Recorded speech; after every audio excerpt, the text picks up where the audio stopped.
ကိမုံဒီခါဒီလေးနဲ့ညက်ကလေးနဲ့ချက်ပြပါမယ်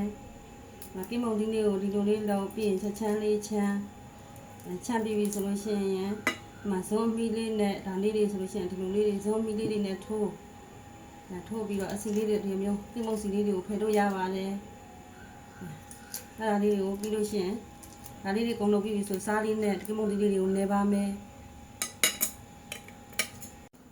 စနာတော့အစီထုတ်ထားတဲ့ကိမုံဒီလေးတွေကိုစားလေးနဲ့နေပါမယ်နွန်းသွားအောင်အထိ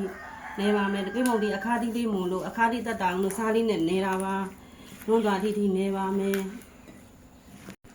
ကိမုံဒီလေးကိုစားလေးနဲ့နေလိုက်တော့ဒီလိုနွန်းနေအောင်နေလိုက်တဲ့အခါကျဒီမှာရေလေးတွေကိုပြီးလို့ရှိရင်ရေလေးကိုတန့်စင်အောင်စေးကြောပြီးလို့ရှိရင်ချက်လို့ရပါပြီဒါဆိုရင်တိတ်ပြီးမခါတော့ပါဘူးကိမုံဒီလေးကကိမုံဒီလေးရမြက်ကလေးရခရမ်းဒီလေးတစ်လုံးရခရမ်းကျက်သွန်နေလေးရငပိလေးရနဲ့ထည့်ချက်ပြပါမယ်စီလေးကိုတစ်စုံခွဲလောက်စီပြန်လေးချက်မှာဆိုတော့တစ်စုံခွဲလောက်ထည့်ပါတယ်ဒီမြက်ကလေးထည့်တယ်ကိမုံဒီလေးထည့်ပါတယ်ခရမ်းညင်လေးထည့်တယ်ငပိလေးကနည်းနည်းလေးတိတိလေးထည့်ပါတယ်ဒါလေးကိုထည့်ပြီးချက်ပါမယ်ပါပြီးလို့ရှိရင်ရောင်တင်မုံလေးနည်းနည်းထည့်ပါတယ်စတားမုံလေးနည်းနည်းထည့်ပါတယ်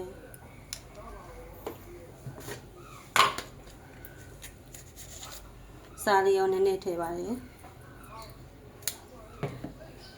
ကြက်သွန်ဖြူလေးကိုကြတော့ပပလေးပဲထည့်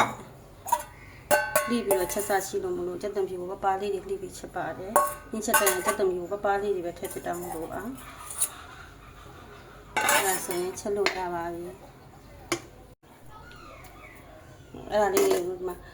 စီလေးနဲ့ဒီနေ့တမနေပြီးလို့ရှင်စားလေးတွေတော့ကျွန်တော်အဲ့ဒါလေးကောင်းနေပြီးပါပြီဆိုအဖုံးလေးအုပ်ပြီးတော့ချက်ပါလေးကျွန်မဒီလေးကိုဒီလေးနှိုးပါတယ်ကျွန်မဒီလေးကိုဒီလေးရှင်ဒီလေးချက်ပါမယ်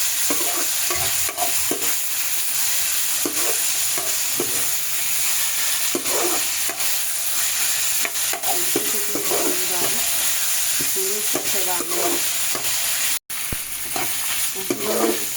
ဒါလေးတွေကိုဒီလိုစီးနေနေပြီးဆိုလို့ရှိရင်ဒီလေးဆွတ်လို့ရပါပြီဒီလေးဆွတ်လို့ရပါပြီဒီလေးကိုအလေးနည်းနည်းမြုပ်လုံးလေးထည့်လိုက်တာပါနောက်ပြီးလို့ရှိရင်ဖောက်ပြီးအုပ်ပြီးတော့ဆက်လို့ရပါပြီဒီလေးခန်းလေးရောစီပြန်လေးနေချပါပြီဆက်လို့ကောင်းတယ်ညလာရပါပြီ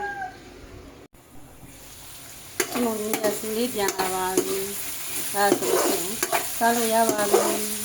ဒီမုံလေးနဲ့ဒီပြန်ပြန်ရပါပြီ